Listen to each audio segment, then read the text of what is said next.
Olá, pessoal. Estamos aqui para mais um programa do Papo de Granja. E hoje estamos aqui com um convidado super especial, o Lucas, né, Lucas, da Zevem, que é nosso parceiro já há alguns anos e tem uma história vasta aí na avicultura, né, e vai compartilhar um pouquinho dessa história com a gente. Olá, Pedro. Olá, pessoal do Papo de Granja. Primeiro, muito obrigado. É um prazer enorme estar aqui.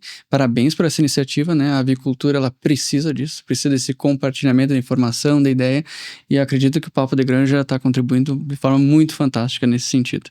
Então, Obrigado. parabéns. Obrigado. Como é que eu entrei nesse ramo, né? Eu totalmente distante em termos de formação, né? Eu comecei na minha carreira em si profissional, né, de estudo com os meus 15, 16 anos. Então, eu iniciei um ensino médio integrado de eletrotécnica. Era um formato bem diferente. Eu sou formado na Universidade Federal de Santa Maria. Então, nós éramos todos adolescentes de 14, 15 anos fazendo ensino médio, junto com o pessoal de graduação, pessoal grande, e por ser integrado, né, nós tínhamos essa topologia de 10 horas da manhã aula de história, às 11 horas era transformadores e de tarde já voltava a geografia. Então era uma dinâmica muito, muito interessante. Mas sempre com um viés profissional. Então muito cedo nós tínhamos essa missão, digamos assim, ao menos era o que se trabalhava lá, né, de que vocês serão profissionais, né, vocês serão os profissionais da manhã. Então, curso de mecânica, eletrotécnica, no meu caso, né, estamos aqui no ensino médio, mas vocês estarão em um ambiente profissional. E eu acho que dessa forma que tudo começou muito cedo comigo, né? Uma forma muito precoce. Era um curso com ensino médio, durava 3 anos e meio, e nós tínhamos por obrigação no final do curso fazer um estágio, né? Um estágio obrigatório. Então, meu estágio foi feito em eletrotécnica. Eu saí da cidade de Santa Maria, onde eu sou natural, né, com uma ação que acredito que hoje estamos aqui por essa única pessoa. A minha mãe, ela tomou uma ação muito interessante na época que eu não entendia, né, e hoje, analisando, eu vejo o quão pesada foi essa escolha dela, né. Eu tinha recém feito meus 16 anos, precisava fazer esse estágio. Santa Maria não é uma cidade industrial, e o curso, querendo ou não, é voltado ao ramo industrial. Então eu precisava sair da cidade, né? Minha mãe chegou numa tarde e disse: prepara tua mala, que às 5h30 nós vamos para a rodoviária, vou te levar lá e tu vai visitar a cidade tal, né? No caso era Passo Fundo na época. Vou te dar uma quantia tal de dinheiro e o ônibus é esse, tu vai lá, visita, encontra essa empresa e passa teu estágio lá. Eu lembro de subindo no ônibus e ela, as lágrimas, né, depois dela, e foi a melhor coisa, porque eu vejo que aquele ponto foi o ponto inicial para todos esses, né, fatos e ocorrências que nos levaram e que eu tô aqui hoje, né? Então foi algo muito bacana. Chegando lá, sim, encontrei a empresa, foi a empresa do ramo, era uma empresa que fabricava equipamentos para avicultura, né? Isso se deu no ano 2009 para 2010. Era uma época que recém se ouvia, ou ainda é, né, um pouco nebulosa a coisa, mas se falava em dark house, em climatizado, né? Eu lembro pisando nas granjas, os primeiros inlets que eu, Lucas, conhecia eram com caixa de madeira. Era madeira e as dobradiças, e era o que se trabalhou, iniciou para tentar validar um modelo que hoje é a nível nacional adotado, né? Então foi um percurso muito bacana. Ali que eu consegui misturar conhecimento, sim, de eletrotécnica, de física, né? Pressão estática, Bernoulli, termodinâmica, para a avicultura em si. O cenário que me marcou muito, né, estendendo um pouco da história, o porquê hoje eu estou e criei essa empresa junto com os meus sócios, né, de controle. Eu me lembro nitidamente a primeira granja que eu visitei, já era uma granja de pressão negativa, né, pressão estática.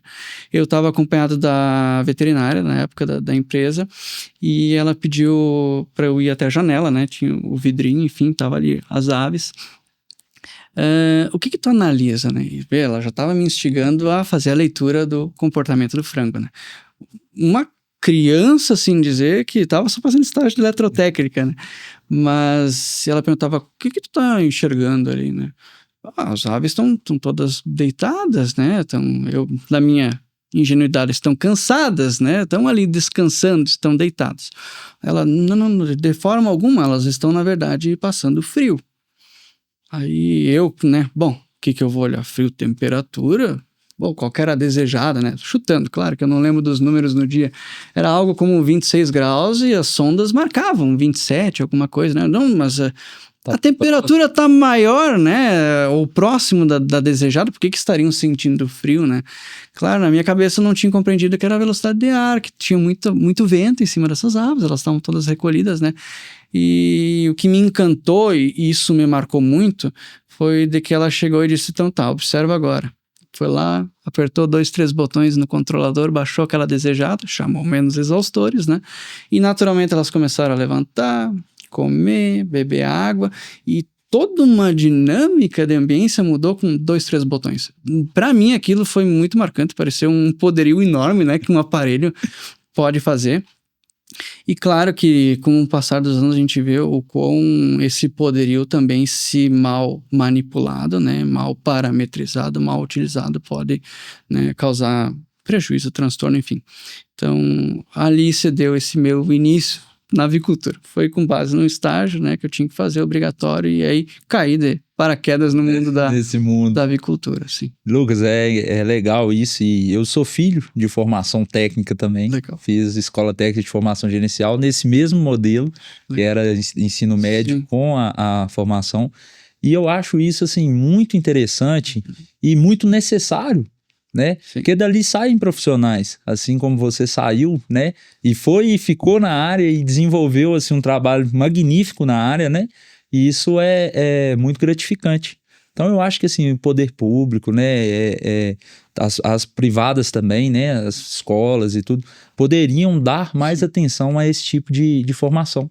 Sim, né? Sim. Isso é muito, muito legal, e eu, escutando a sua história aí, eu lembrei um pouco aqui da minha história também, e assim, na época, como você bem disse, às vezes a gente não entende muito o que acontece, né, as atitudes dos pais da gente naquele momento, né, no meu caso foi até mais minha avó, eu queria sair da escola na época, estudar o dia inteiro, não, minha avó, não, você vai ficar e tal, e hoje a gente vê, né, o que aquela atitude lá atrás, né, forma na vida da gente no futuro, né? Como ela dita, né? Sem dúvida. Foi tudo desenhado, né? Sim. É muito. E a Zevem? Como é que a Zevem chegou aí no... Sim. Então, depois, né, desse estágio, eu me instalei na cidade de Passo Fundo, eu trabalhei ainda no ramo por volta de uns 5 a 6 anos, eu lembro. E... bom, precisava seguir a vida acadêmica, né? Então, naturalmente, voltou mais uma vez a pressão da família. Os meus colegas da época já estavam todos formados, porque afinal eles logo engataram, né? E eu não, eu já caí no mercado de trabalho e foi positivo, né? Da mesma forma, mas senti que havia necessidade agora de recuar um pouco, voltar e então seguir, né, a engenharia elétrica. Sempre foi elétrica, desde pequeno sabia que tinha que ser algo com elétrica. E foi muito conflitoso, assim, sempre muito contraditório. Eu né, claro, não diagnosticado, mas sempre me intitulei com um pouco de descalculia.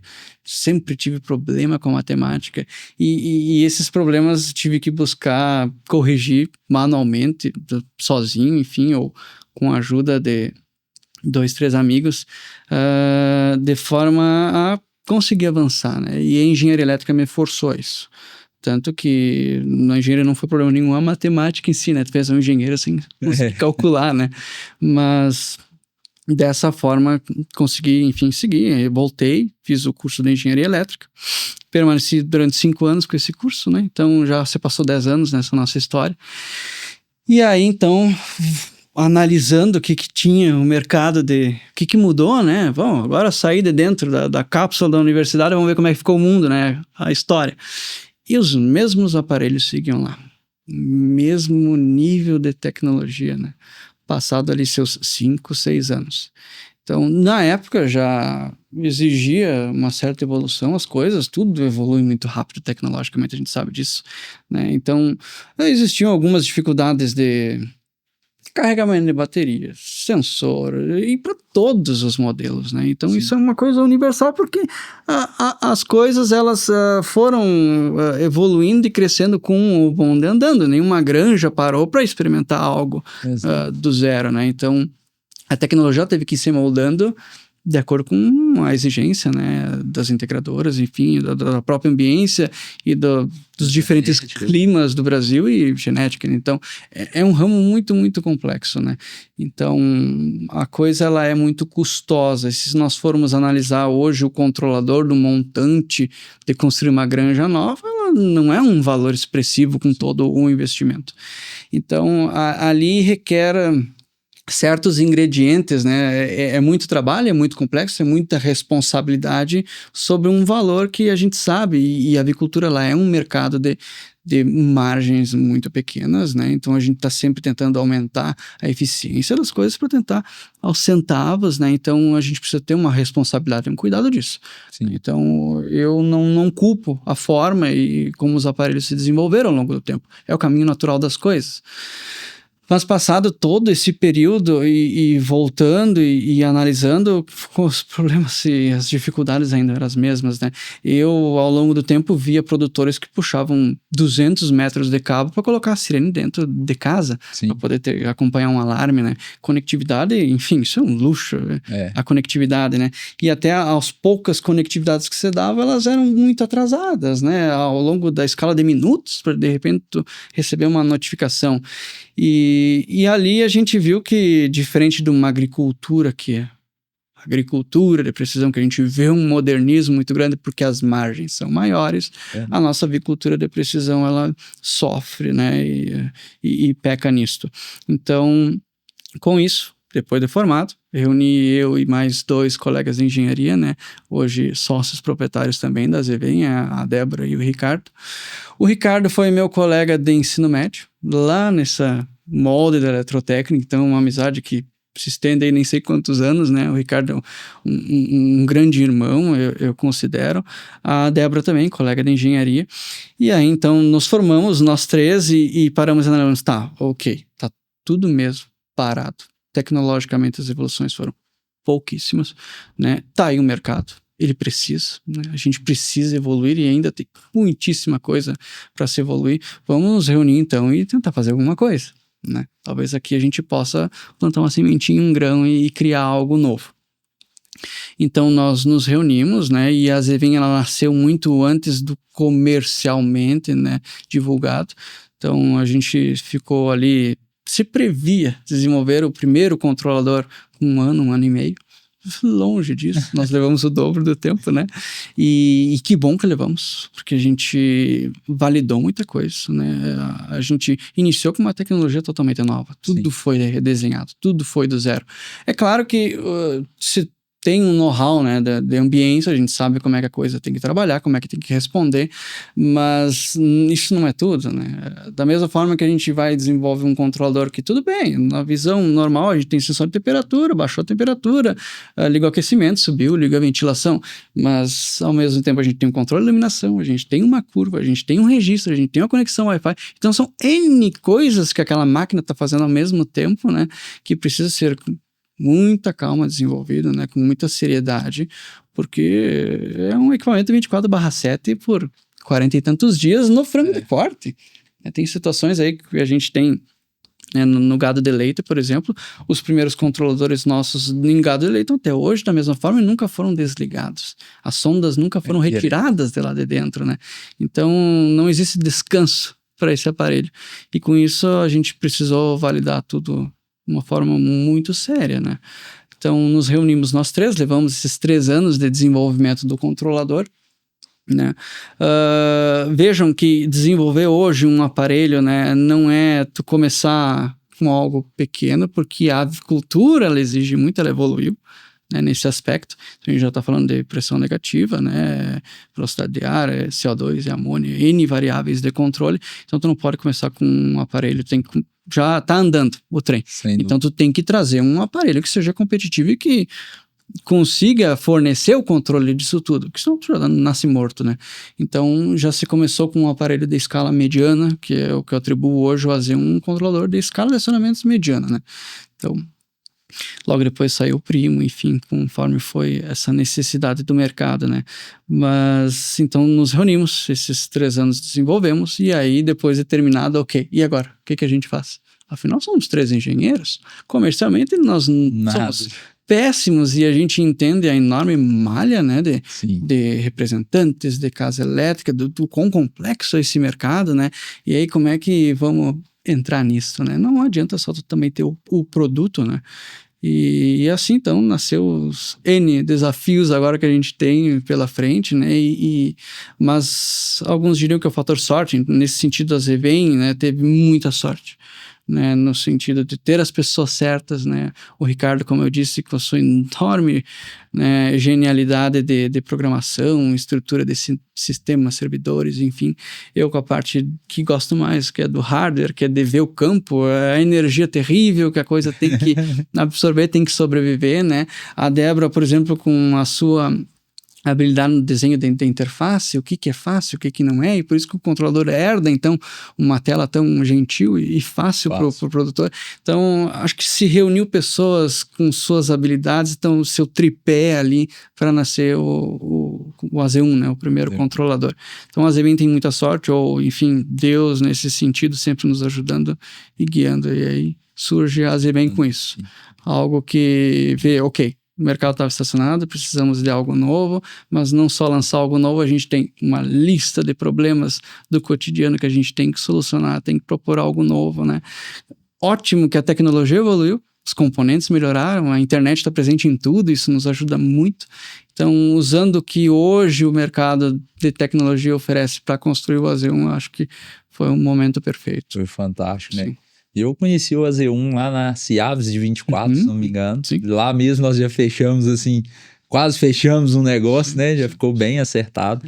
E, assim, uma das coisas que mais me encantou, além da robustez, além daquela parte prática das sondas ali, que eu ainda não sabia se funcionaria, hoje eu sei, né? Mas a parte de didática do controlador. Sim. Eu acho que ali foi onde ganhou a minha preferência, foi nessa didática. Para facilitar o meu manejo, facilitar o manejo do meu granjeiro, entendeu? Hoje meus meninos lá, todos sabem mexer no AZVEM, e coisa que o outro controlador que eu tinha até hoje, nem todos sabem mexer. Sabem o básico, né? Mas não com tanta facilidade, né? E até para a gente explicar para um granjeiro também por telefone, né? Ou de um granjeiro explicar para o outro, isso fica sendo bem mais fácil e bem mais prático. Sim. Isso aí o AZ1 já ganhou assim, na hora, né? Sim, e isso não quer dizer que um é melhor que o outro, o que é mais complexo, ou que tem menos ou mais, né? Na verdade, é a maneira de se trazer e apresentar as coisas, né? Exato. Se nós pegarmos lá um Nokia na época, extremamente robusto, a bateria dura horrores, eficaz, e entregava a proposta dele, né? Depois um BlackBerry com teclado, e no fim a gente ficou só com uma tela, né? Exato. Então as coisas elas mudam nesse sentido, e eu acho que a Zevem tem essa, entre aspas, sorte de estar neste ano com esta tecnologia está disponível, né? Então a gente tem que usar isso na avicultura. Sem dúvida. E falando em tecnologia, né? O que você acha? Qual que é a importância da tecnologia para a avicultura? Sim. Em âmbito geral. Sim, em âmbito geral, né? A avicultura, em termos de ambiência, o nosso manejo, ele é complexo, né? A gente não pode negar isso, né? Então, entre ter só um aparelho que vai me auxiliar a ligar grupos, você tem toda uma análise, a gente precisa correlacionar a temperatura, a umidade, o CO2, né? A amônia, e fazer isto mentalmente, né? Claro que aí se dedicam os bons manejos, é lógico que dá resultado, apesar de muito exaustivo e depender muito de particularidade da pessoa em si ali, né? E acho que a tecnologia, né? Da mesma forma, a dinâmica que nem tu disseste, né? A didática da tela, ela tem que auxiliar nisso, né? Então, se eu estou com uma umidade externa muito alta, então por que eu vou ligar uma placa evaporativa, né? De repente, então, essas análises que sim a gente pode fazer, mas que são tantas, A tecnologia vai ajudar nisso, né? Isso falando do feijão com arroz, né? Do controle. Sim. Depois, quando a gente for falar em dados e toda essa base que a gente cria de aprendizado ali, né? Aí a gente realmente está falando de avicultura de precisão. Mas ela é indispensável porque nós temos um sistema muito complexo. Sim. Um sistema que, como eu disse, são de margens pequenas. A gente precisa sempre trazer esse melhor rendimento do que a gente está trabalhando, né? Uma frase muito interessante sempre diz, né? Dos anos e as horas. Então, não dá para ficar se bobeando com os seus minutos e horas ali que tu tá perdendo. Então, tu precisa tomar a atitude, né, rápida, desde que tu tenha clara essas informações para te poder também tomar a atuação, né? E sem a tecnologia, bom, não estaríamos com galpões aí 50, 60 mil aves, né? Sem dúvida. Não tem como. E eu acho também que nessa questão, né, da própria mão de obra, né, da gente...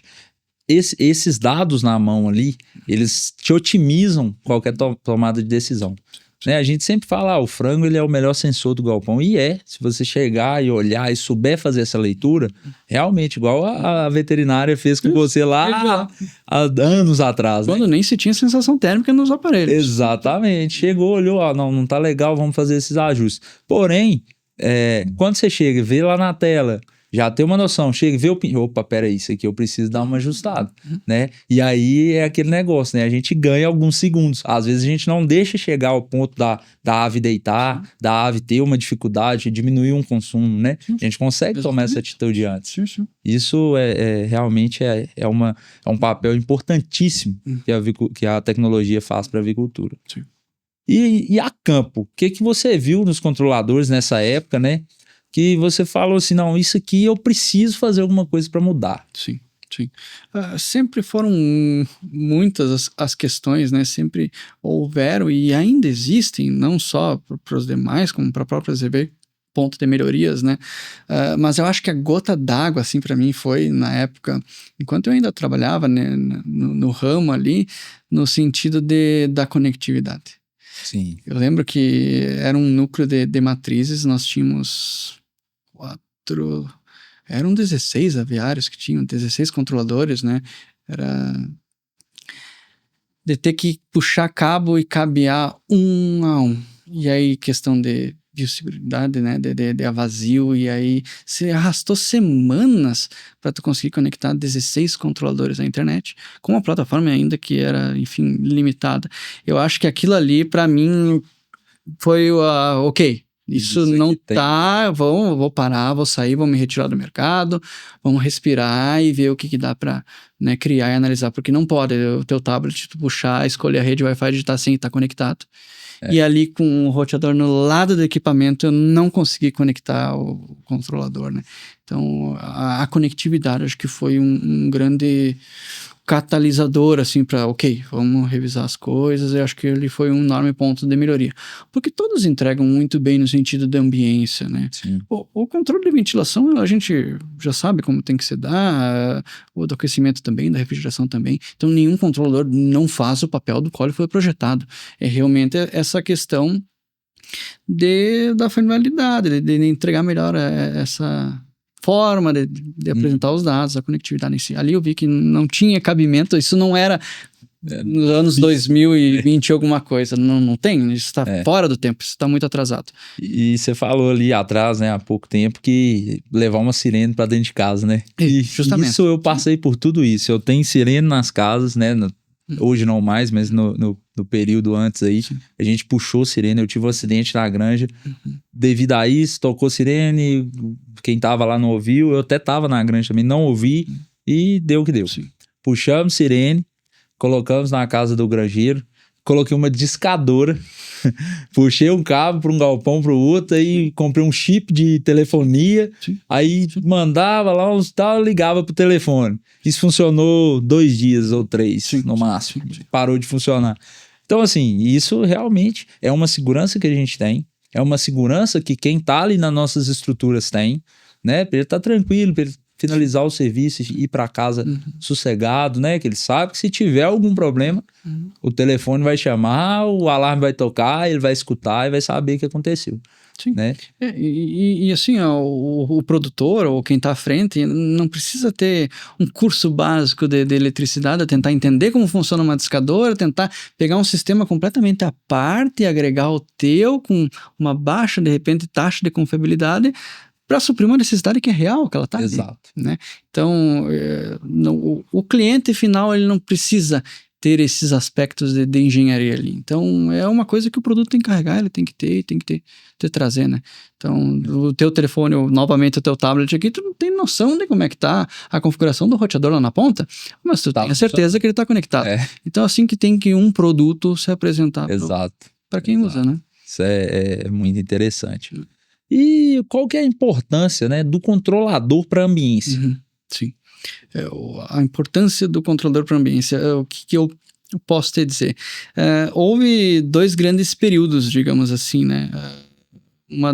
É que a eletrificação é diferente da automação, né? Se nós formos pensar lá no passado, o pessoal ligava exaustor não, ventiladores nas chaves, né? Ligava o disjuntor, via o sensorzinho de temperatura, ok, ia ligando, e aí se arrancou tudo aquilo e se colocou um controlador, né? Que tu ajustava uma desejada, de repente um set point de temperatura, chamava para os teus grupos. Aquilo foi o primeiro passo dessa eletrificação, né? Não adianta ter um aparelho eletrônico, eu mexo os botões e daí ele vai lá e bate esse contator, sendo que eu mesmo podia ter ido ali bater a contatora, né? Mas foi um primeiro passo, um primeiro momento, uma grande evolução. Depois, sim, a gente vê esses outros controladores surgindo e trazendo essas ações na própria ambiência, né? E eu acho que o AZ1 é um que se propaga nisso. É claro que ele faz aquilo que tu parametrizou, mas você conseguiu colocar uma certa autonomia que ainda você que dita, ó, tudo bem, esse aqui é meu norte, eu tô aqui com a minha curva, essa é a minha ventilação mínima, sugerida, tabelada, enfim, funciona muito bem às 10 horas da noite, mas e às 13 e 4 horas da manhã, né? Então vai ficar realmente ali toda hora o produtor observando aquilo ali, que às vezes por uma rapidez de um ajuste fino eu vou evitar um acúmulo enorme de CO2 lá na ponta. Então eu acho que agora sim é o momento de, ok, realmente a importância é enorme. Primeiro que os sistemas são de pressão estática, se a gente comete um erro a gente cria problemas, cria prejuízo, né? Então, ali a gente vê esse controlador não só obedecendo o que tu parametrizou, mas também tomando leves decisões e se autocorrigindo e melhorando o resultado, que a gente tem visto isso.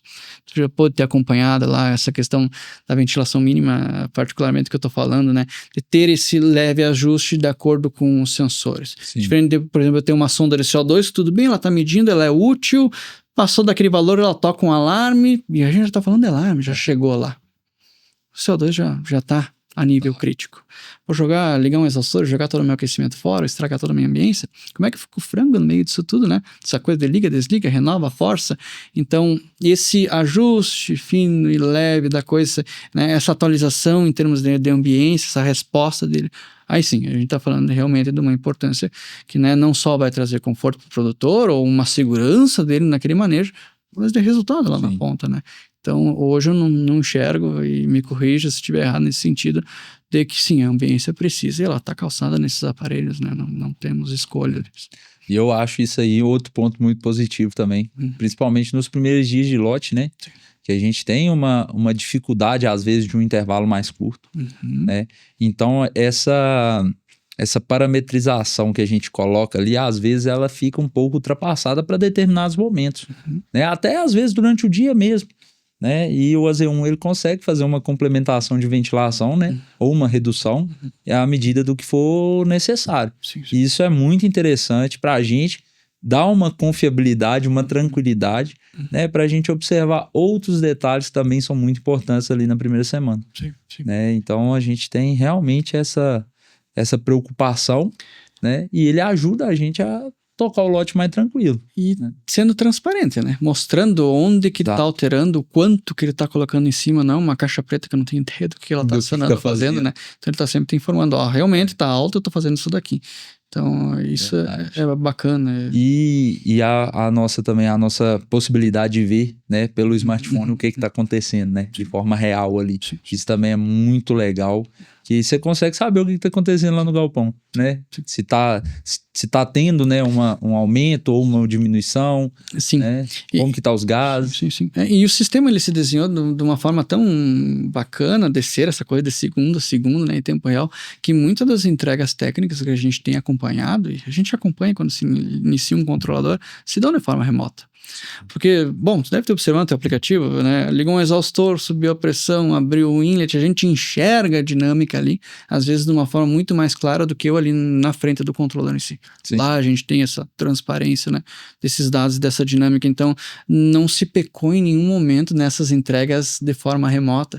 Então a gente tá junto com o técnico, ok, fez as medições, vamos jogar isso daqui, altera aquele valor lá, então se consegue deixar o controlador bem conformado para aquela tua instalação, para aquela tua situação. Isso é realmente muito bacana, porque é um contraste muito grande daquilo que eu vivi lá no passado, né? E não com tanto tempo, né? A gente Sim. pega aí a conectividade mesmo chegou há pouco tempo. Sim, pouquíssimo tempo. Né? A gente vê aqui, né, na nossa região, principalmente em Granjas, que ainda não tem internet, entendeu? Então, eu hoje não vejo condição de não ter mais, né? Não só por causa dos controladores, mas também por causa da comunicação da granja, Tudo, né? Câmeras, Sim. todo o sistema de segurança, né? Do próprio galpão ou da própria granja, depende. Então, hoje é conectividade, né? Não tem jeito. Nós estamos... O Zeven auxilia a ventilação para manter uma boa ambiência, né? Igual a gente estava falando aqui em questões desses sensores. Mas como que funciona isso? Quais são as leituras que ele faz para fazer essa... Sim, eu entendo. Acho que o principal é que ele vai atuar mesmo ali, né? Tentando ser um pouco breve, é nessa ventilação mínima, né? Hoje a gente tem situações de uma ventilação mínima, ou que se vinha trabalhando uma ventilação mínima fixa, né? Tu tem o tempo ligado, o tempo desligado, de repente sim, se baixou um pouco a temperatura, eu adoto outra tabela de valores, também ainda com o tempo ligado e desligado, são valores fixos, né?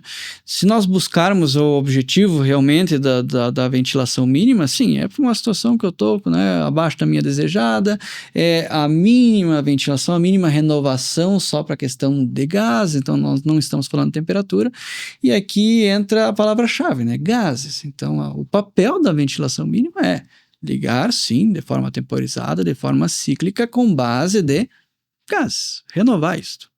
E a gente sabe que ajustar esse tempo é algo complexo, uma vez que tu esteja também com a questão da temperatura, né? Sim. Então vai impactar no teu sistema de aquecimento. Daqui a pouco, uma ventilação mínima muito generosa vai ter roupa calor. Isso vai impactar também depois em termos de valores financeiros, né? Então, é claro que a gente tem toda uma base de conhecimento, um norte, você tem, né, tabelas, guias, sugestões e o próprio olhar do produtor, comportamento do frango, com toda certeza, né? Não se tira isso e não muda esse padrão, né?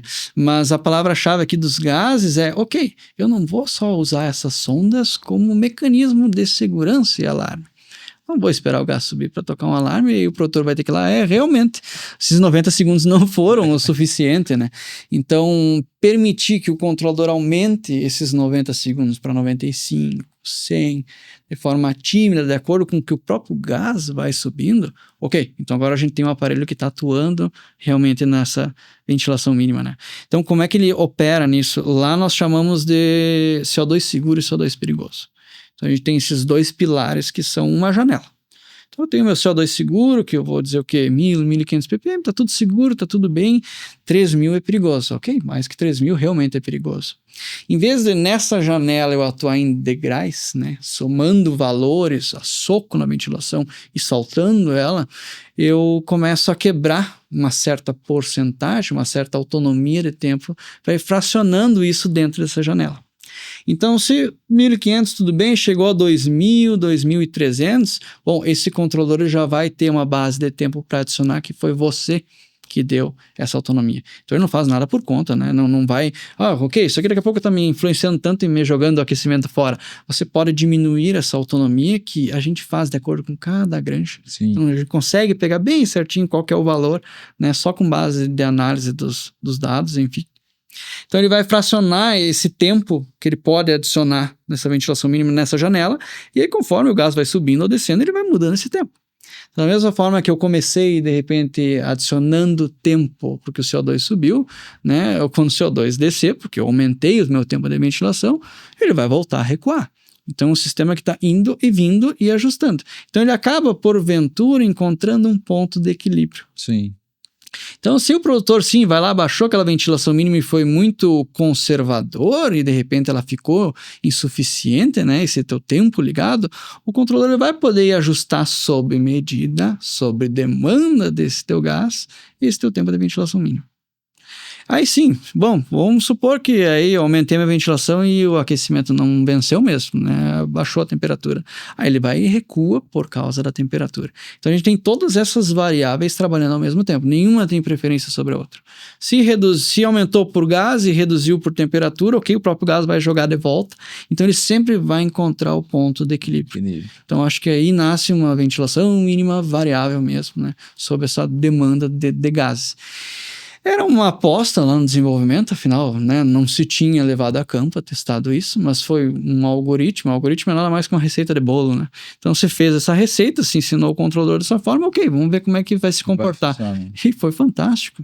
Foi fantástico porque a gente vê produtor que ajustou o tempo da ventilação mínima no dia 2, 3, e de repente tá no 6º dia e nem alterou o valor lá do tempo ligado, porque o próprio controlador já foi ajustando e o controlador foi corrigindo. E estava tudo bem, estava tudo certo. Então, um recurso muito interessante. Claro que o resultado dele se dá muito também por regiões, né? A gente tem o sul, que é muito mais, que a gente às vezes tem que ficar muito conservador mesmo por causa do aquecimento, né? Já muda um pouco para o norte, enfim, mas se tem muitos casos de sucesso nesse sentido. É muito interessante a gente pegar vídeos e comparar, né?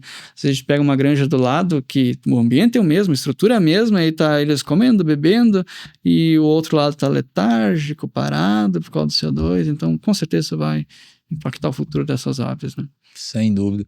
E isso também é uma ferramenta que para a integradora, né, principalmente para quem está começando e ainda não tem ali certa experiência para fazer essa análise de gases, essa análise de ambiência, né, para a integradora isso aí é um conforto, né, que muitas vezes o técnico vai durante o dia, mexe ali na ventilação, porém ele não está lá durante a noite. Sim. E às vezes o granjeiro e o produtor, né, ainda não tem experiência suficiente, né, para estar analisando esses dados, para estar entendendo a ambiência mesmo, de sentir, né, que a gente sabe que os gases eles são difíceis de sentir a níveis baixos, né? A gente só sente em níveis que já ultrapassaram que... E aí recai também na tua segurança com os sensores também. Tu vai ter essa confiança aí do que o teu aparelho ali tá medindo, né? Afinal, o controlador ele vai se basear naqueles números, né? Então tem mais toda essa questão dos sensores em si, né? A gente iniciou e lançou o AZ1 daí com uma sonda de amônia. Então, até então se tinha essa ideia, esse conhecimento de que tudo bem, se o meu CO2 está alto, obviamente o teu amônia também vai estar, né? Mas é diferente de quando de repente teu CO2 ele não está alto, ele está baixo. A tua amônia não é sinônimo de que ela vai estar baixa também. A gente vai ter aquela amônia na cama, né? Então, eu acompanhei e vi que surgiram quase que 2 estágios de amônia, né? Uma que sim, que está no ar, saiu da cama, tu ventilou, ela foi embora. Sem problema nenhum, o sensor baixou, mas vai ter um valor que ela não vai baixar, que é algo que está intrínseco, está ali todo aquele trabalho de intervalo de lote. Então, um não substitui o outro. São sensores completamente diferentes e atuam em situações diferentes na ambiência. Isso a gente tem aprendido ali com todo esse período aí desses sensores em campo. Já a campo, né? Você acha que dá para recuperar um lote que começou mal? Complexa pergunta. Se dá para recuperar. O que a gente tem visto, né? O controlador AZVEM claro, muita reforma, muita substituição entre o controlador. E aí, quando ele entra no lugar de uma substituição, né, de uma melhoria e reforma, o produtor ele já conhece o aquecimento dele, ele já conhece o galpão, então já tem o domínio da coisa, né? Agora, quando é uma granja nova, 0 km chave na mão, tem que aprender ainda, né, toda a resposta das máquinas, e aí a coisa pode arrancar um pouco mais lenta, né, não com o cuidado que tu teria, e as tomadas de ações, caso tu já conhecesse, né, a tua granja, o teu aviário. A gente vê isso, né, inclusive foi relato de produtor, aqui... A comparação ela é normal, ela existe. Não, na minha granja lá começou muito bem, aqui não. Aqui pecou, eu não estava ainda, não conheci meu aquecimento, então arrancou pior ou não tão bom como o outro, meu outro aviário, né? Mas ali, a partir do 21º dia, sim, é a fase que começa a ventilação, aí a coisa melhorou e arrancou, e aí no final a gente estava ali com peso muito igual ao superior, né? Então, usando isso como resposta, acho que dá. Acho que dá, porque eu ouvi relato nesse sentido. Se perguntasse para o Lucas antes, eu diria que não. Com certeza não, iniciou mal, aquela coisa que a gente tem, e aí já era. Mas eu acredito que sim. Claro, requer muito manejo, muita atenção, né? Mas com essa experiência desses galpões novos, até o pessoal pegar e adquirir tudo, no final vai e segue. Tem saído lotes de qualidade, né? Sim, sim. E na sua opinião, o Brasil perde desempenho por negligência de programação? Pois é. Negligência, não vou dizer que ela não existe, né? O Brasil é gigantesco, em algum momento vai haver negligências, mas eu acho que não é a negligência a palavra-chave aqui. Eu acredito que falta muita ferramenta, né? Se a gente for olhar o formato do mercado hoje, né? Tem o técnico, tem a integradora, tudo bem, ele vai lá, visita os produtores, as granjas, e dá o máximo que pode, visitando tanta gente com a sua caminhonetinha, dia tal, horário tal, né? E quando ele chega, eu me ponho no lugar dele, imaginando, e me corrijam nos comentários se tiver errado isso, né? É muita coisa para se analisar, né? Sim. Você tem que analisar o momento atual, o teu presente, o passado com base num histórico pobre, que às vezes a tela me entrega, né, um data logger ou algo assim. Então eu tenho que olhar passado, presente, tentar entender, corrigir isso para um futuro, sendo que daqui a pouco mudou o clima também. Sim. Então é muito difícil tu estar corrigindo essas parametrizações, essas programações, né, com base de passado, presente ainda, o que virá.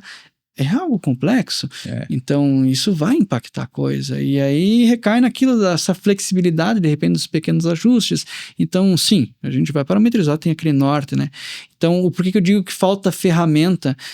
Esse foi um caso muito interessante, e se o produtor estiver ouvindo, ele vai reconhecer o caso, de uma situação de que nós fizemos a entrega técnica na granja, estava o técnico lá, parametrizou tudo certo, certíssimo, perfeita, em termos de curva, temperatura, tudo de acordo com o manual da genética, tudo certo. No entanto, a ambiência não estava legal. Ela não estava legal. Ele mandava áudio, viu? Os pintinhos estão tudo na mureta, os lá do meio até estão comendo e caminhando e andando. Não tá legal isso, mas a ambiência não tá legal. O que a gente pode fazer? Que valor a gente pode alterar? Quanto que tu usa na ventilação mínima, né? Ou qual o valor da desejada para essa idade? Aí tu já olha, vamos ver como é que tá. O consumo de água tá dizendo isso. Realmente a coisa não tá legal, né? O que a gente vai fazer? Será que foi parametrização mesmo? Será que foi negligência? O que você fez? Não, vamos parar e vamos analisar a coisa. Pedir lá uma tarde, deixa eu olhar e ver como é que tá o comportamento aqui, e no final do dia a gente conversa de novo. E olhando os dados, o que a gente observou, né? Ele tinha 2 fornalhas de cavaco, e na pinteira, né? As 2 trabalhando, e 3 sensores de temperatura. Uma bem na saída da fornalha da esquerda, uma sonda no meio, e a outra sonda na frente da outra fornalha lá, né? Bem na direita. Essas fornalhas, esses aquecimentos, eles estavam vinculados a trabalhar com a média dos sensores. E tudo bem, né? Baixou a temperatura média, a pinteira ela é fechada, ela é confinada, tá tudo bem. Foi ligar as 2 ao mesmo tempo, trabalho, aqueço, vida que segue. No entanto, não era o que acontecia. O que a gente visualizava lá, analisando os valores individuais das sondas, né?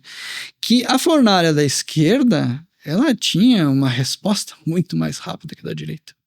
E aí o que acontecia? O controlador operando por média com essas fornalhas, a média ela demorava para subir, mas aquela ponta lá disparava a temperatura. Entendi. E aí causava todo esse desequilíbrio, de pintinho na parede, aqui tava ok no meio, porque ainda tava, né, mais ou menos, e lá completa exaustão, pintinho com o bico aberto, enfim. Tá, ok. Então só isso, né, sem conversar com o produtor, analisando esses dados. Realmente esse sensor aqui ele disparou, e muito mais rápido em relação a esse outro.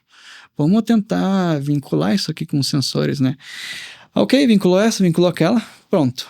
Aí começou de uma forma homogênea, o meio sempre era muito frio, agora com as duas trabalhando de forma independente, acabou que o aquecimento foi ao meio, Ficou mais homogêneo. Mais homogêneo, o melhor lugar. Aí no final do dia, ok, vamos ligar a produtora, vamos conversar, né, e ver se tem sentido isso que a gente observou aqui. Aí ele me trouxe a informação, sim, a fornalha 1 aqui, essa da esquerda, ela é uma fornalha nova, a outra é uma reformada. Pô, matou charada. Né? Então, o técnico, programação, não sei, não foi isso. Agora, se de repente ele tivesse acesso a esses dados e antes de sair visitar essas granjas, ele já pudesse ver o que passou e ir certo já com alguma ideia ali, e aí conduzir essa parametrização, sim, de vincular fornalhas com sensores, seria diferente. Então não foi negligência dele, na verdade foi falta de uma ferramenta que fornecesse isso só. Né? E ele não vai enxergar isso de repente numa manhã ali na granja. Então, tem que olhar o que passou, né? Então, eu vejo, torço muito, e a tecnologia está preparada para isso, para fornecer esse ferramental. Já conhecer os perfis, ver o que se passou na noite anterior e ir certeiro no outro dia na granja, né? Já com essas informações que hoje a gente está pegando tudo de forma muito indireta, né? Sim. E isso você falou uma coisa interessante, né? Questão de técnico, né? O técnico vai na granja, ele vê ali pequenas horas, pequenos filmes, né? Pequenos takes ali do que acontece realmente na granja, né?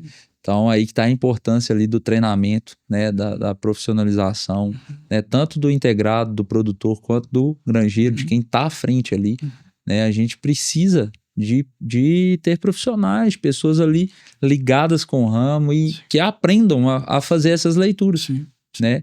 A gente tem muita gente boa no mercado, né? Tem muita gente que sabe fazer isso e tem quem tá chegando. Então eu acho que a parte de treinamento é assim, excepcional e indispensável nessa questão. Com certeza. Né? E não só o treinamento, mas um treinamento acompanhado de ferramentas para auxiliar esse pessoal, né? Também. Porque é muito exaustivo, eu acredito, tentar analisar tudo isso, né? Sem dúvida. Com uma amostragem só do momento ali, né? Então, eu acredito que faltam essas ferramentas aí para essa galera conseguir. E aí sim, nós vamos estar falando de uma avicultura de precisão mesmo, porque a gente está lidando com coleta de dados. Exatamente. Certinho, né? Com análise, isso, né? Isso. Verdade. Como a programação pode influenciar no sistema imunológico do frango? Sim. Já recai na conversa anterior, né? Do início ali. E eu acredito que essa parametrização, principalmente na fase inicial, ligada com essa metodologia da mínima variável, ela promove isso, né? Hoje, se for analisar o que dá os bons resultados nas granjas ali com controladoras bem, vai ser isso, essa questão de ter uma mínima variável, de sempre a pressão estática. É um controlador que opera 100% com pressão estática, né? E aí tu tem que parametrizar isso correto, e se tu não parametrizar, tu vai condenar toda a ambiência e naturalmente tu vai invocar o sistema imunológico, né? Tu vai prejudicar esse arrancar de lote lá no início. Então, 100%, tem que estar muito bem parametrizada a coisa, tem que estar acompanhando, vendo a resposta da ave, né? Parametrizar com base nela, para então a gente conseguir arrancar isso, né? Um bom lote. Mas, sem dúvida, esses picos, essas altas e baixas a todo momento, essa coisa que não é suave, não é homogênea, não tem como não afetar. Como a gente mesmo, né? Nessas épocas aí de troca brusca de temperatura, a gente sente.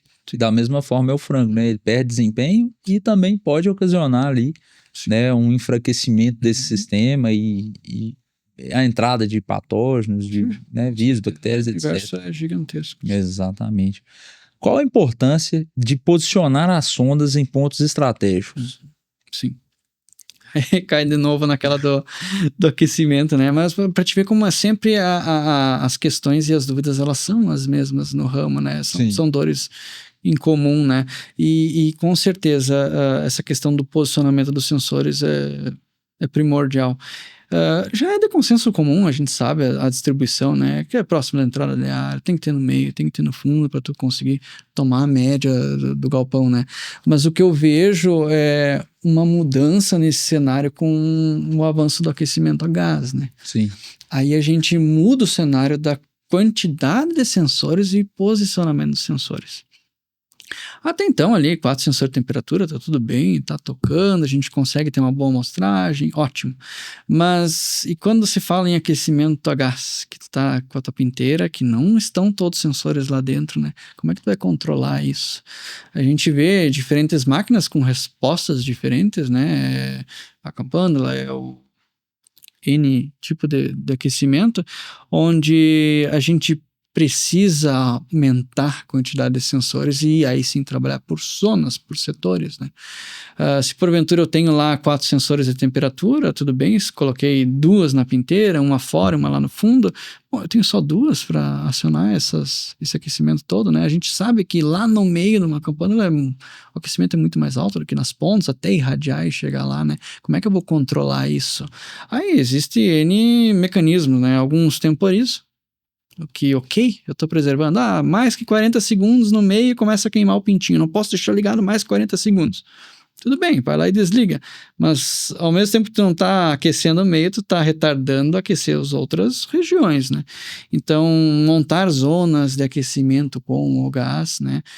De forma que pega as extremidades dessas fontes de calor com a resposta rápida desse sensor, aí sim tu cria um sistema, né, homogêneo, aquela região ligou primeiro, sozinha, de forma independente, não por média. Só que, claro, isso tem esse, que eu nem sei se é custo, mas de aumentar a quantidade de sensores, né? Isso não vai só promover a questão da homogeneidade, do aquecimento a gás e todo o resto, como a gente está vendo no próprio consumo de gás. Sim. Porque eu não vou ligar todo daquele conjunto inteiro, sendo que só aquela ponta lá precisa, né? Então, eu vou ter esse trabalho independente, esse poupar de gás aí, eu acho que os sensores já se pagam nesse sentido, mas eu acho que a atenção maior e que o mercado como um todo precisa sentar, analisar e instruir muito bem o produtor é quando se adota essas tecnologias que estão inegavelmente melhores, automáticas, né? Até outros episódios, né, do teu podcast já conversou sobre isso, sobre o custo do gás, se a gente for analisar tudo. Enfim, é um caminho que não tem mais volta, né? A gente conseguiu também automatizar tudo 100% com o gás, mas precisamos ter uma atenção na quantidade de sensores quando usa esses sistemas, porque é preciso trabalhar por zonas, né? Sim. Senão não funciona a coisa. E aí acho que o posicionamento estratégico está nesse sentido. Porque no resto já é consenso comum, a gente sabe que precisa ter um sensor na ponta, no meio, no fundo, enfim. Para fazer uma média igualitária ali, né? Mas aí numa granja que naturalmente eu teria lá, por exemplo, 4 sensores de temperatura, ok, eu tenho gás na minha pinteira, quantas zonas eu tenho? Eu tenho 4 zonas.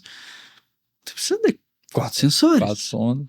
E aí tu dobrou a coisa, né? Então, o quarto já tem 8. Não, vou manter os 4 aqui. Aí tem uma concentração enorme naquela área que era a pinteira, mas lá no final do lote vai ter só uma lá no final e uma na frente. Então... vai fazer sentido, né? Então, eu acho que a tensão mora aí, né? Em termos de umidade, tranquilo. O CO2 e amônia também, né? Tranquilo. Dentro da pinteira, vai estar tranquilo no final e todo o resto do lote ali na posição dela. Então, não tem segredo, né? A outra questão que a gente tem observado muito é o posicionamento, sim, do sensor de pressão, né? Esse tem mudança. Então, algumas instalações o pessoal coloca o controlador na cabeceira da granja, né? Tem regiões que adota isso, não está no meio. Então, tu precisa ter uma extensão muito grande da mangueira de pressão para pegar lá os 3/4 no fundo do aviário, porque a pressão lá é maior do que no início, né? Quando a gente fala em ventilação mínima, que é só inlet, tudo bem, qualquer posição funciona porque o sistema está homogêneo, mas quando a gente migra para o sistema de túnel, é diferente, a pressão lá é muito maior no fundo, então a gente precisa levar esse sensor até lá para medir, senão tem uma falsa leitura. Daqui a pouco tá ali na frente com uma baixíssima pressão, mas não é a tua realidade. Então tem que cuidar muito essa questão de onde está a casa de comando, onde está o controlador, para nós colocarmos corretamente a extremidade do sensor de pressão, né, da mangueira. Isso é importantíssimo, esses aviários que é 100% pressão negativa, né? Dimensionar certinho isso, né? Isso é importante. Bem importante. E qual a principal vantagem das sondas do AZ1? Sim.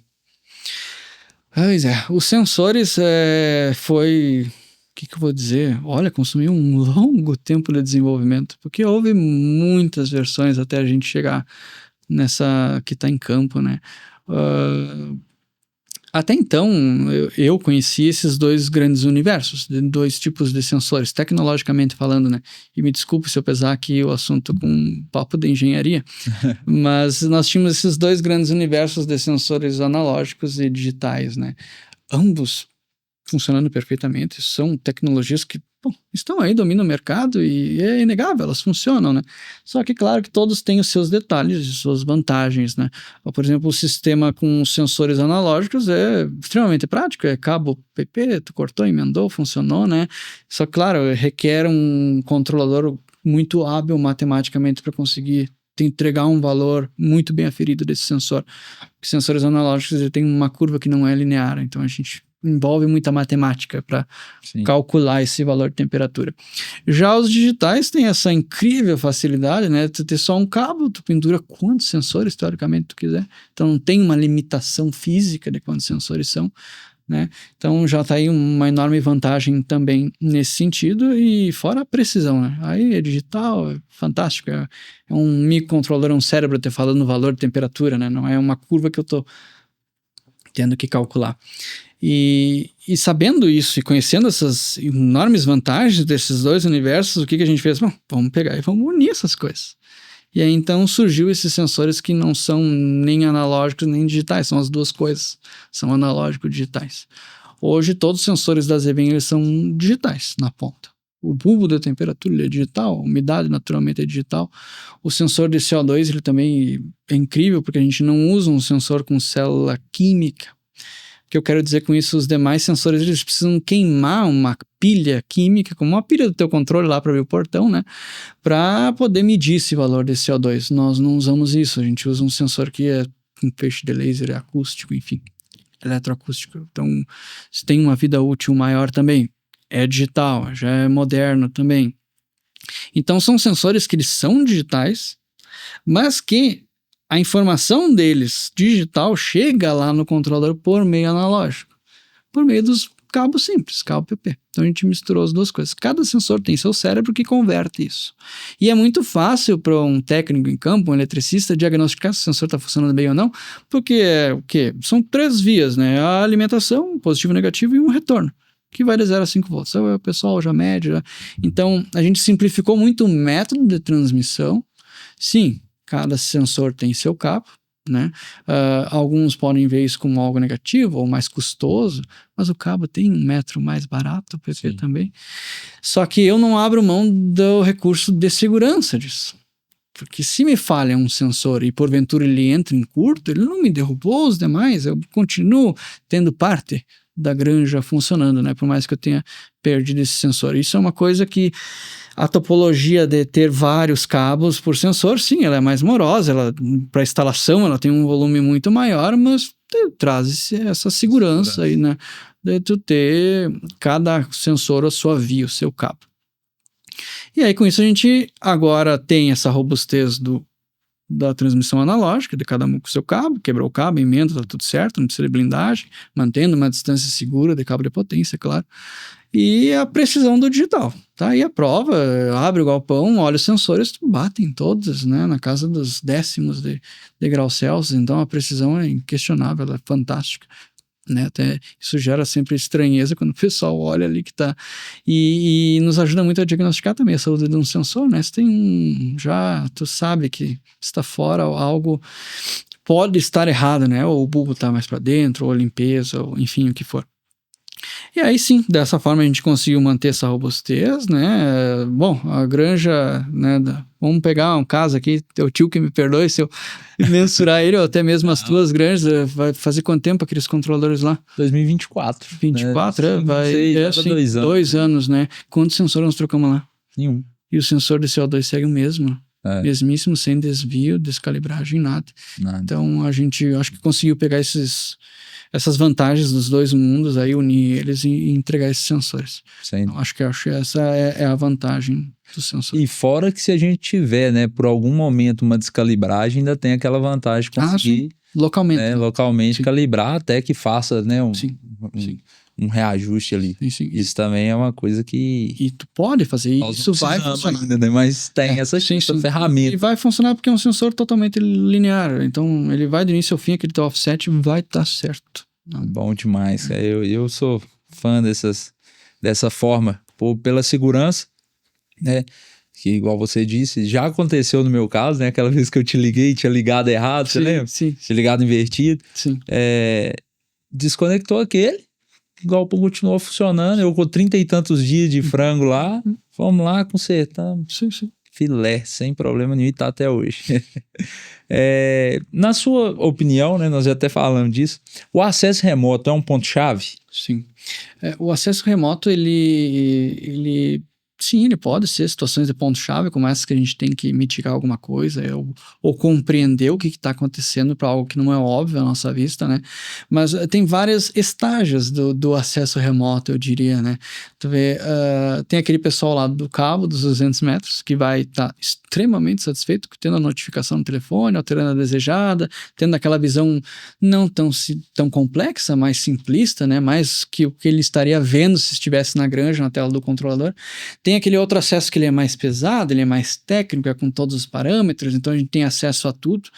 E então tem vários pontos-chave, situações-chave onde se encaixam esses diferentes acessos, né? Inicialmente nós tínhamos essa ideia sempre da segurança, não tem sentido tu ter um aplicativo com todos os teus parâmetros, encher ele de tabela que aos olhos vai ficar difícil, vai ficar uma coisa complexa, vai trazer insegurança para mexer. Tu não vai ajustar uma curva de repente de temperatura remotamente, porque, bom, tu tem que estar na granja para alterar certas coisas, né? A mesma coisa o alarme, tudo bem, eu posso até silenciar ou não, enfim, mas certos parâmetros são seguros somente localmente tu alterar, né? Sim. Então o aplicativo hoje ele traz essa frente assim de ser seguro, de manipular também nesse sentido. Claro, para o público do cliente final, né, do produtor, depois tem esses outros acessos mais pesados. Só que de acesso a gente fala em parametrização, programação, visualização, coleta de dados, análise dos dados. Então são N frentes, né? E aí os pontos-chave são enormes, eu não consigo te dizer ponto em si, né?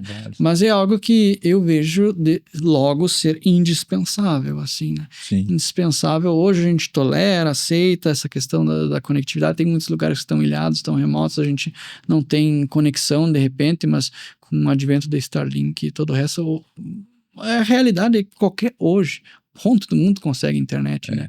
Então, eu vejo um futuro muito promissor nesse sentido de esses dados, sim, que são do produtor estarem um integrador e o pessoal ter, né, toda essa correlação. Né? Isso. Todo mundo ganha com isso. Sim, sem dúvida. É seguro para o produtor, é seguro para a integradora, é seguro para todo mundo. Todo mundo ganha. Né? Para o próprio equipamento, que vai ser monitorado por mais pessoas, né? Então isso sem dúvida. E que inclusive, a próxima pergunta: quais fatores tornam o AZ1 controlador seguro? Sim. Vamos lá, são bons fatores, N fatores. A gente sempre pensou na redundância, né? Ela não se carrega só no controlador, até nos nossos quadros elétricos também possuem essas redundâncias, né? Hoje o controlador é um que, se ele apagar 100%, sei lá qual foi o motivo que desligou o controlador, desconectei bateria, desconectei fonte, o que for, e é um controlador que ainda chama grupos, né? Chama grupos de ventilação no automático. Então, outrora, quando um controlador porventura parasse de funcionar e a gente precisava esperar subir a temperatura, acionar o cão de guarda, um termostato, para daí chamar grupos. Hoje, se esse controlador é totalmente desligado, ele já liga grupos de ventilação e manda abrir entrada de ar inlet, né? Então a gente trabalha com essas combinações NF nos relés, que a gente chama que o controlador desligado, ele chama grupos de ventilação. Começa por aí, ponto. Então eu não preciso esperar uma resposta do termostato, que está lá também, né? Mais uma redundância. Então, ele já tem esse fator de segurança. A outra questão tudo é ao contrário, né? Os nossos sensores de temperatura, se a gente desconecta, ele não é 0 graus, ele vai a 50. Já toca lá na temperatura alta, chama ventilação. Imagina, eu estar no final do lote, perder o sensor e a 0 graus chama aquecimento. Isso é completamente inconcebível, né? Então, ele já joga para 50 e chama ventilação. No máximo, as aves vão ficar desconfortáveis lá no início, mas a gente não... Ok. Atendeu o alarme, né? Exato. Então, tem esse outro aspecto também. Questões, por exemplo, de consumo de água, inversor de frequência, a gente usa uma outra fonte separada para isso, então é totalmente isolado eletricamente, né?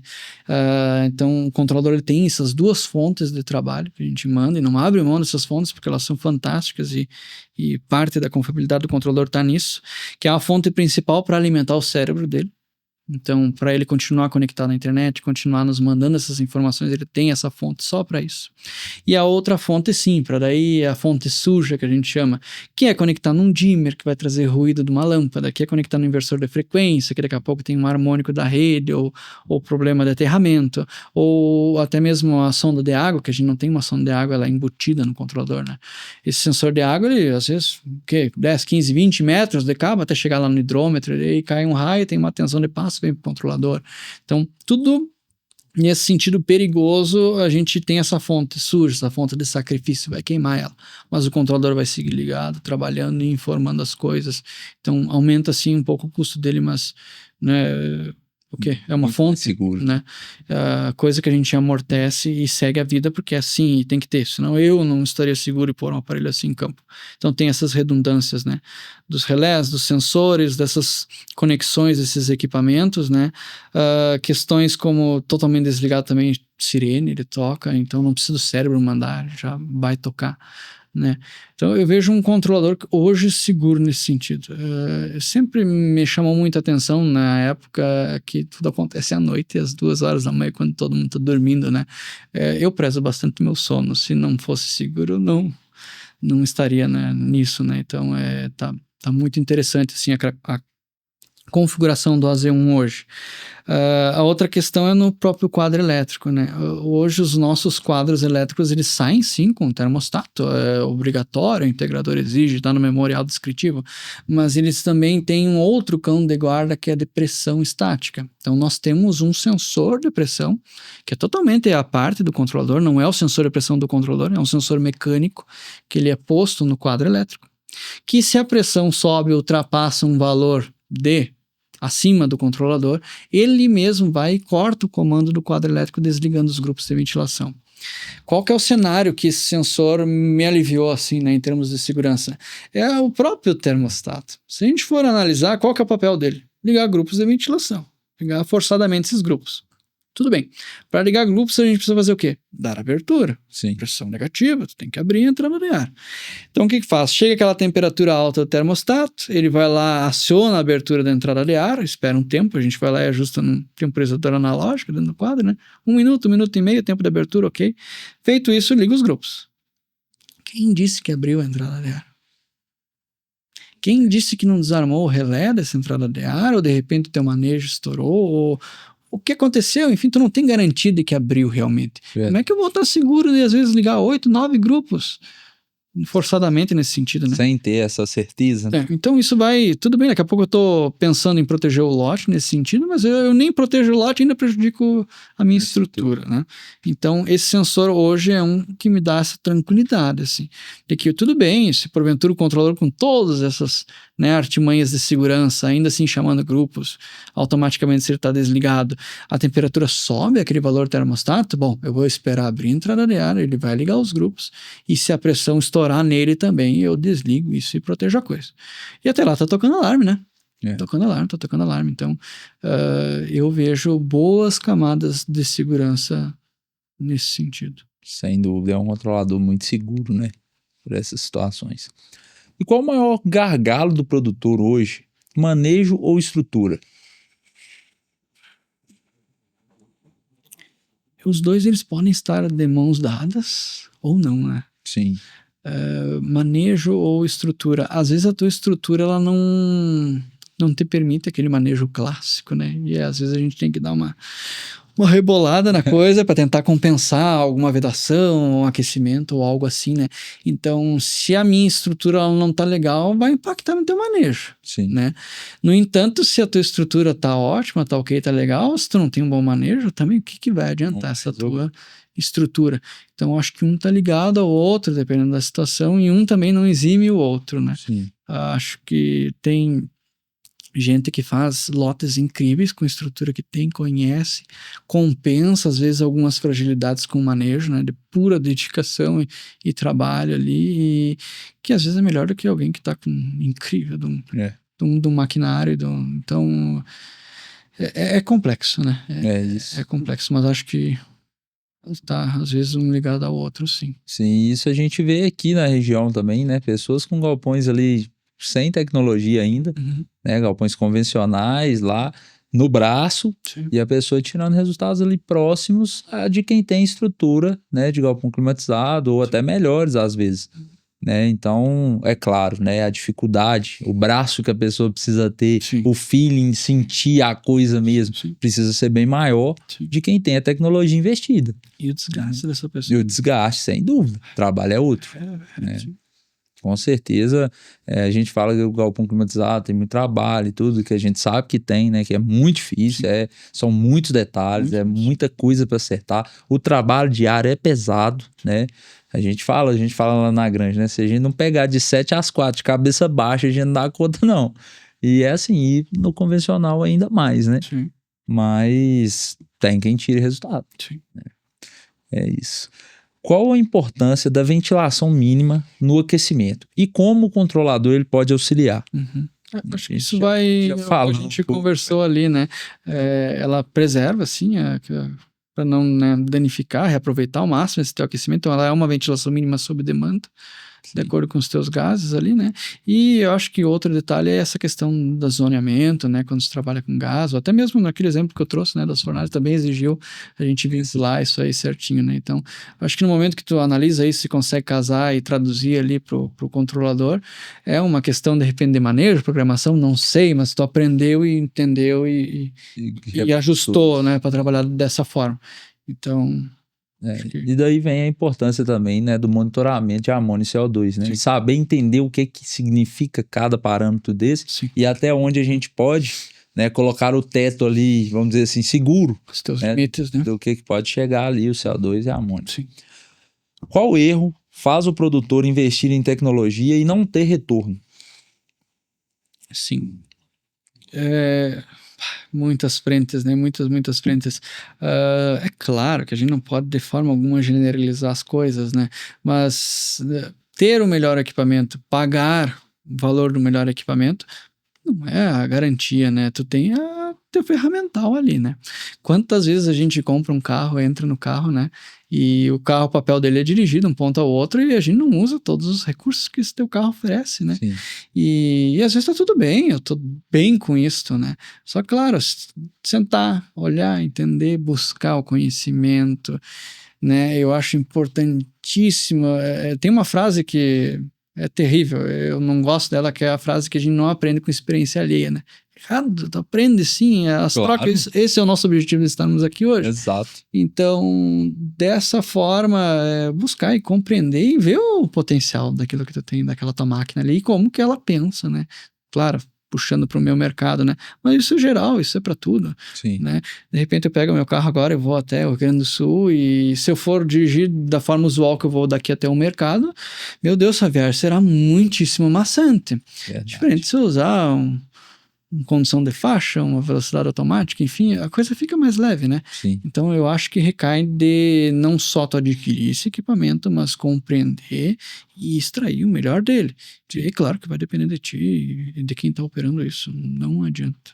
Essa pergunta eu coloquei ela aqui até por uma experiência que eu tenho tido, né, até com o Papo de Granja, que é a relação de não usar a ferramentaria total que a gente tem dentro de um controlador. Eu vejo muitas vezes controladores sendo operados ali de forma tão básica, falta tanta informação, sabe? Informação verídica do galpão, que às vezes o que acontece? A pessoa não sabe o que é, então ela coloca qualquer parâmetro lá, entendeu? Principalmente em parâmetros de aberturas, temporização. Então ele não faz a medição correta do que é e não é orientado a fazer essa medição correta, entende? Então a gente vê que às vezes a pessoa acha que a ferramenta dela não funciona e ela tá certa de achar isso, porque ela não teve orientação para isso. E não tá funcionando mesmo. E não tá funcionando mesmo, né? E só que por um ajuste desse tamanhozinho ele pode mudar o cenário né? Sim, sim. Eu visitei até um produtor que estou fazendo acompanhamento com ele também, ajudando ele a levantar esses parâmetros e ajustar, né, os galpões dele. E ele estava com uma dificuldade, assim, ele estava usando o controlador dele da forma mais básica, assim, tava ligado o controlador, vamos dizer assim. Ele estava eletrificando, estava acompanhando os valores e batendo contatoras, sim. E não estava fazendo mais nada com relação do que ele poderia fazer. Sim. Então, essa pergunta eu coloquei aqui nesse sentido, porque eu vejo que não é só a tecnologia, né? A gente tem uma ferramenta, uma Ferrari hoje, né? Se a gente for comparar os controladores de 10, né? Que igual você falou, era o que tinha para a época e tá tudo bem, tá tudo certo. E funciona, né? Funciona. Porém, o que a gente tem de dados para colocar, o que a gente tem de condição de trabalhar hoje, é muito mais. É a mesma coisa do carro, né? Hoje a gente tem um alerta de condução, um alerta de colisão, frenagem autônoma, câmera 360, e não é coisa que a gente vai usar a todo tempo, mas quando precisa, tá ali à disposição. E depois que tu usou, não quer tem parar mais de volta, usar mais. Não tem mais volta.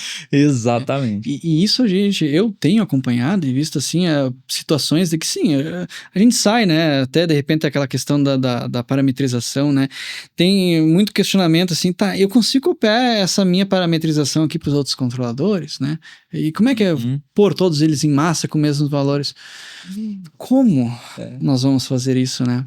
Até puxando a questãozinha de detalhes, né, e me chamou muita atenção, que é uma coisa que eu concordo muito e essa é a minha forma de pensar, até no último, não sei qual que é a ordem que vai estar os podcasts, que foi o da Ângela, da Grande Oliveira. Isso, que ela falou da pressão, né? Do como mudou, de quantas vezes tinha que ir brigar com a ventilação, alterou o parâmetro de pressão e a coisa funcionou e poucas vezes vai lá agora, né? Claro, e fazer o ajuste. E aí eu puxo o leque, vou aproveitar a oportunidade, enfim, dessa questão da pressão, né? Alterou o valor e mudou o comportamento, né? Para um galpão que é controlado por pressão. A gente tem muito e se questiona muito no universo da ZBEM o porquê que o controlador da ZBEM não controla por porcentagem, né? Sim. Tudo bem, eu tenho uma granja que ela tem alguma deficiência de vedação e tudo bem. Eu preciso tocar essa granja, eu preciso abrir as coisas. E aí recai ao sistema de porcentagem e tá tudo bem, porque a porcentagem, se bem ajustada, ela vai correlacionar a um valor de pressão teu. Agora, numa situação que tu não tem, né, como sustentar a pressão, e aí tu carregar de repente com o aparelho não te traz o fornecimento por porcentagem, tu não vai estar fazendo ambiência assim. Né? O olho dizer, tem que abrir 30% do inlet aqui quando tá fazendo ventilação mínima. Será mesmo? Como? Aí molha a cama, aí condensa, pão de orvalho. N situações, né? E aí tu briga com o sistema. Então, uma das questões, né, das N sensores que a gente conversou e tudo mais, é esse controle exclusivo por pressão estática, né? Porque a pressão é um indireto da velocidade de ar, você está controlando ali, é um ambiente homogêneo, né? Então tu tem que garantir isso, seja com 20 ou com 60% de abertura do inlet, tu precisa daquela velocidade, é aquela forma toda de trabalhar. Então aí recai num bom controle de pressão. E uma coisa que você falou aí em questão de replicar, né? Esse tipo de parâmetro. Sim. Eu falo que eu tenho lá 3 aviários com a ZVEM, um do lado do outro, e você participou bem disso, cada um com um número. Sim. Não tem como. Né? E não só o ZVEM, eu tenho os outros aviários com outra marca, a mesma coisa. Então, assim, não replica número. Eu acho que, principalmente para parametrização em granja, você não vai replicar. Sim. Ou é ou não é. Ou não é. Né? A estrutura, ela vai... O teu dimensionamento, claro, quando começa um projeto do zero, com toda certeza, tu vai buscar um valor, e aí sim. Né? Então, tu pode tentar parametrizar nesse aspecto.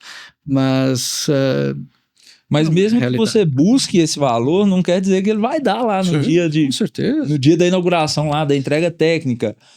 Eu tô buscando 60 de pressão aqui com um exaustor. E o tempo, né? Pode dar 80, pode dar 40. Sim. Né? Nós colocamos lá 3 agora, né? Os últimos que a gente colocou, 3 aviários com 12 anos de uso. É diferente de um galpão novo, né? Então, tudo isso é difícil a gente fazer essa parametrização. Vou colocar X. É medir. Eu acho que o caminho é medir e cada galpão ter sua parametrização correta, né? E tocar o barco, né? Exatamente. Você acha que o produtor brasileiro confia demais nas integradoras e deixa os dados de lado? No sentido de programação, né? Sim, no sentido de programação. Eu acho que recai naquilo que eu disse de, às vezes, não ter a ferramenta, né? Ok, também para a própria integradora se basear, né? Claro que ela tem todo o know-how e autoridade nisso, e os valores, e as referências, e parametrização e tudo mais, mas não é um caminho unilateral, né? Sim. Eu acho que tudo bem, ela vai lá, é esse valor, tal dia, ok, mas também a troca, né? É uma coisa bidirecional. Então, o produtor também observou, ele também vai fazer uma leve correção, afinal, esse é o papel dele, ele está ali cuidando, né? Volta, analisa, ok, vamos encontrar um equilíbrio, meio termo. Acho que esse é o caminho e é o que eu vejo também em outras regiões do Brasil, e então, tá tudo certo, né? É uma troca. E é o que precisa ser feito, né? Então, eu acho que nós, produtores, né, não podemos colocar toda a carga em cima da integradora, e a integradora também não pode chegar ali e querer tomar todas as decisões, falar, não, vou colocar esse, é o que a gente está falando aqui em questão de parâmetro, colocar esse parâmetro aqui, virar as costas e o produtor ficar ali vendo que a coisa está errada e não poder, né? É um trabalho longo, é um trabalho complexo, a gente não tem como exigir que quem está cuidando, o granjeiro, enfim, conheça todo o parâmetro, isso até, enfim... É até difícil, né? Não tem muitos detalhes. Então aí já dificulta um pouco essa conversa também, de tentar expressar, e recai muito de quem está ouvindo, compreender, traduzir, né? Então, às vezes, quem que tem conhecimento de todos os parâmetros no controlador, né? Muito e todo recurso, então, é bem complexo, assim, eu acho que então recai sim de fazer a leitura do que ele está controlando, que é o lote, tentar converter isso a um ajuste. Mas qual ajuste? Qual o parâmetro? Também tem que compreender como o aparelho pensa e trabalha nesse sentido, né? Sim. Então, é um trabalho que ele é complexo, mas felizmente está se tornando tem evoluído muito, né? E por conta disso, né? Por conta da conectividade, por conta da internet, é um vídeo no YouTube, é uma explicação, uma palestra, um podcast, algo assim. Então, chegaremos lá. Falou, né?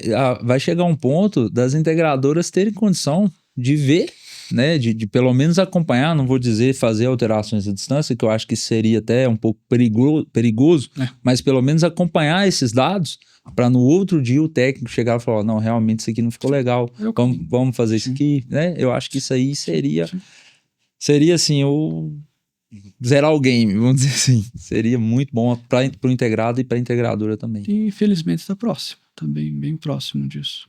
Isso aí vai ser excelente, vai ser muito bom. Qual o primeiro indicador deve ser observado no controlador pelo granjeiro? O granjeiro chegou lá no galpão. O que ele precisa analisar ali no controlador? E são tantos os parâmetros e as variáveis, né? Pergunta difícil, né?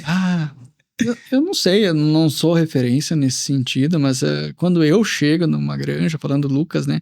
Ou vou abrir o aplicativo e olhar, a primeira coisa que eu olho é o CO2. Porque ele medita a qualidade da coisa, né? Porque a temperatura, de repente, ela tá ok. A umidade, de repente ela tá mais latente até subir, então eu ainda não peguei o início da coisa. Mas o CO2, ele é muito rápido, ele não te mente. Se tá alto, tu sabe que tá com problema da ventilação. Se tá baixo, talvez eu esteja ventilando demais. Aí eu vou olhar as outras variáveis. Então, o CO2 é um incrível balizador, assim, tu consegue ver a eficiência de como é que tá a coisa, ele está ventilando bem mesmo, enfim, que tá. Eu olho CO2. Cara, e você falou uma coisa que eu não imaginei que você fosse. Eu imaginei que você fosse responder os gases, mas não imaginei que seria nesse sentido, e faz total sentido. Total sentido. Eu, por prática, né, chego, olho a temperatura e tal, mas eu sempre olho os gases. Exatamente por esse motivo. Porque a gente sabe que os gases é a primeira variável que a gente vai ter, antes mesmo até da temperatura subir ou descer. Com certeza. Nossa, o CO2 é muito mais rápido. Então, é realmente uma dica aí, né, para os granjeiros, produtores. Sim. Vão ficar de olho no CO2, né, que isso é realmente... Vou adquirir essa prática de olhar o CO2 primeiro, né? Eu sempre olho, mas não é o primeiro. Sabe que, assim, em instalações de gado de leite, que nós temos o controlador, enfim, é um mercado que está evoluindo bastante, né? Mas não se tem essa ainda a filosofia toda das proteções dos quadros elétricos, né? Hoje na avicultura, se cai um DR ou desarma um relé, toca a sirene. Lá, às vezes, não é esse o cenário.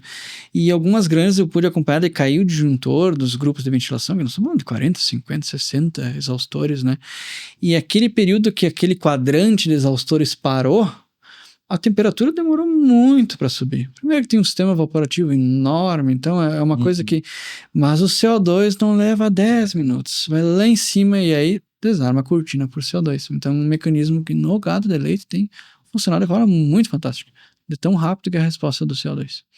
E no frango não é diferente, né? A gente tem que estar sempre...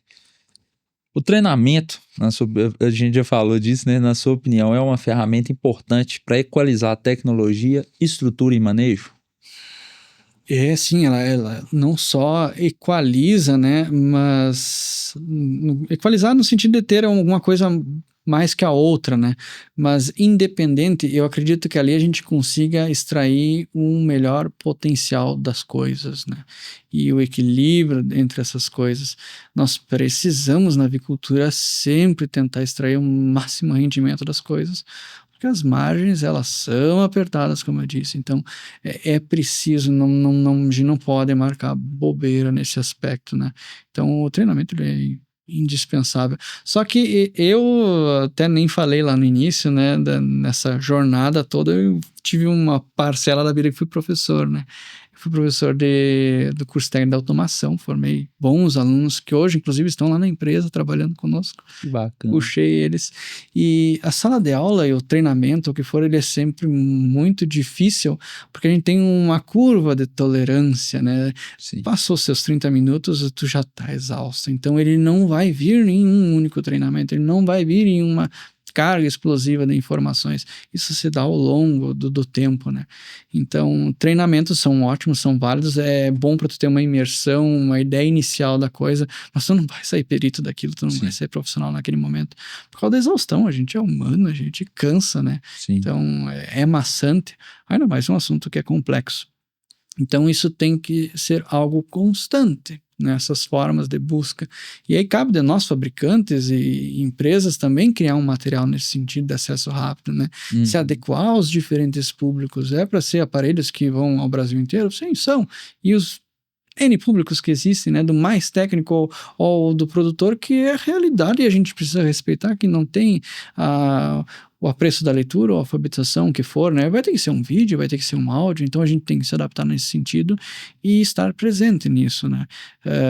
Se vê aí sempre 2 lotes, eu encontrei como padrão para tentar o pessoal, né, dominar a coisa e pegar, então são 2 lotes que tem que dar atenção e tá ali junto, e né? encontrar, não adianta. E o Brasil é muito grande, né? A gente estava comentando, né, antes do podcast aqui, conversando sobre a diversidade e até na palavra, né? Sim. Você citou o exemplo da palavra greta, né? Que você nunca Greta. tinha... Que é greta? Tinha uma gretinha lá e eu, com vergonha de perguntar o que é uma greta, fui lá pesquisar e não encontrei. Bom, o pessoal do Sul ali, Rio Grande do Sul, greta é fresta, tá? Então, tá tudo certo. Mas é isso. Então, assim, imagina você ter que passar um treinamento, né? E fazer com que as pessoas entendam tudo. E Pedro, não só isso, os diferentes níveis de profissionais nisso, né? Então a gente tem pessoal com doutorado, ou pessoal que tem a vivência, a experiência, que é de valor incrível. Então, adaptar nossa linguagem a esses diferentes lugares e ramos é um desafio, e a gente precisa fazer isso, a agricultura precisa disso, né? Tem conteúdos incríveis, eu mesmo, em aspecto de engenharia, para tentar explicar alguma coisa, eu tenho que descer desse vocabulário técnico para o produtor, né? E essa é uma elasticidade que a gente precisa, então... Tem que adaptar, né? Qual conselho você daria para quem quer produzir melhor, gastando menos? Tem que puxar, tem que aprender, não adianta, né? Descobrir as fragilidades do sistema é o primeiro ponto, eu veria assim, né?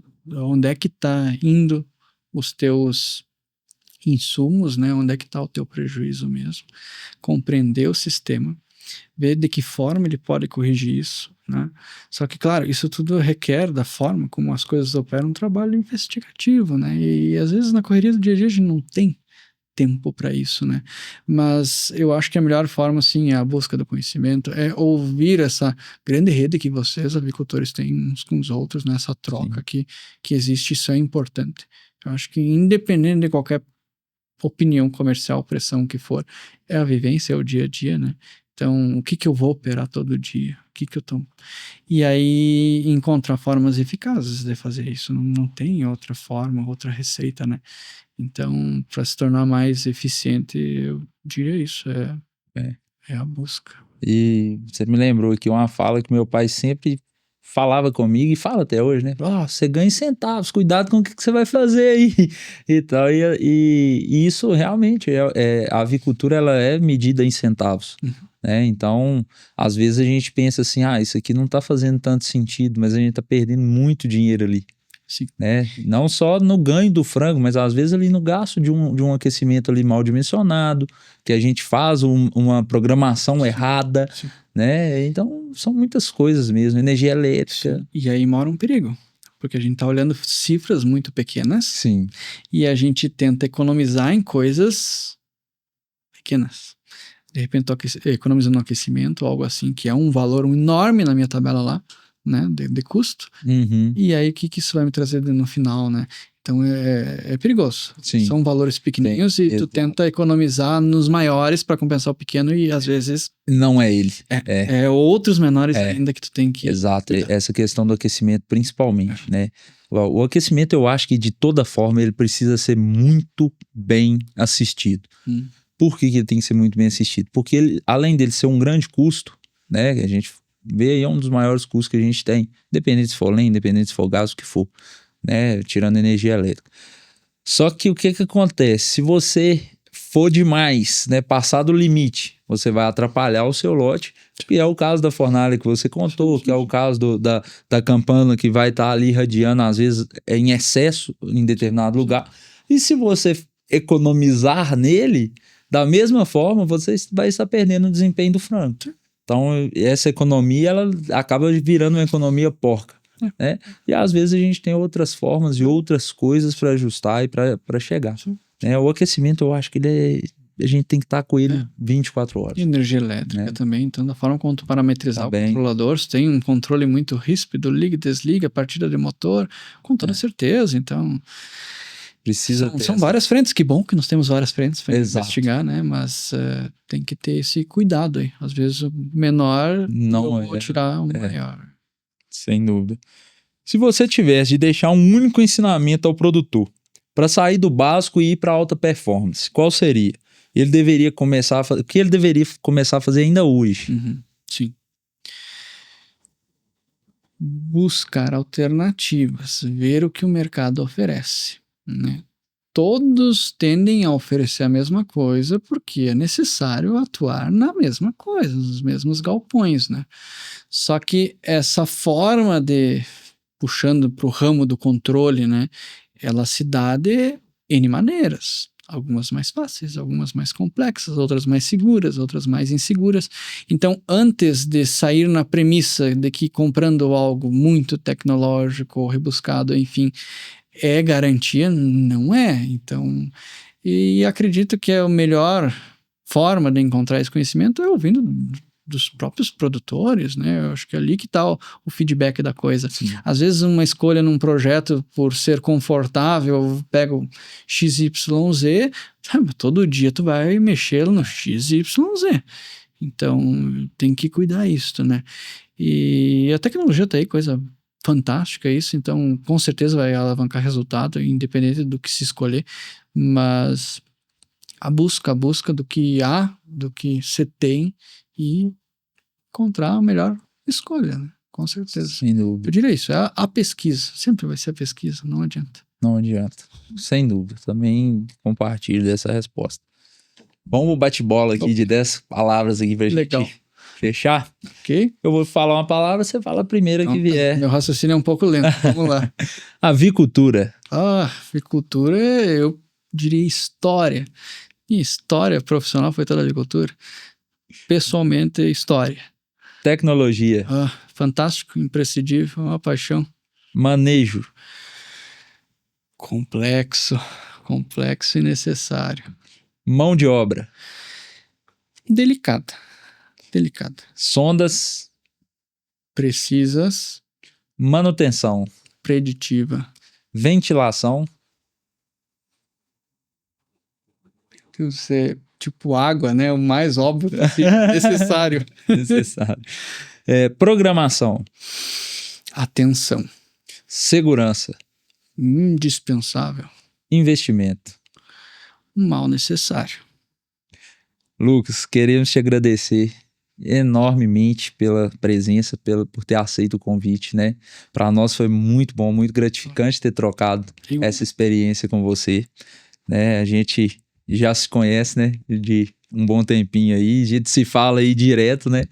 E no mais é agradecer mesmo e dizer que estamos aqui para outras oportunidades e vamos estar lá, né? Fazendo uma nova, depois a gente conta pro pessoal, né? Fazendo um novo contexto lá na granja. Legal. E muito obrigado. Não, obrigado nós. E como eu disse, a Azevém, e não só a Azevém, a minha história sempre foi muito pautada de sorte e pessoas que vieram com essa sorte. Com certeza você, Pedro, eu considero como sorte ter conhecido e encontrado você.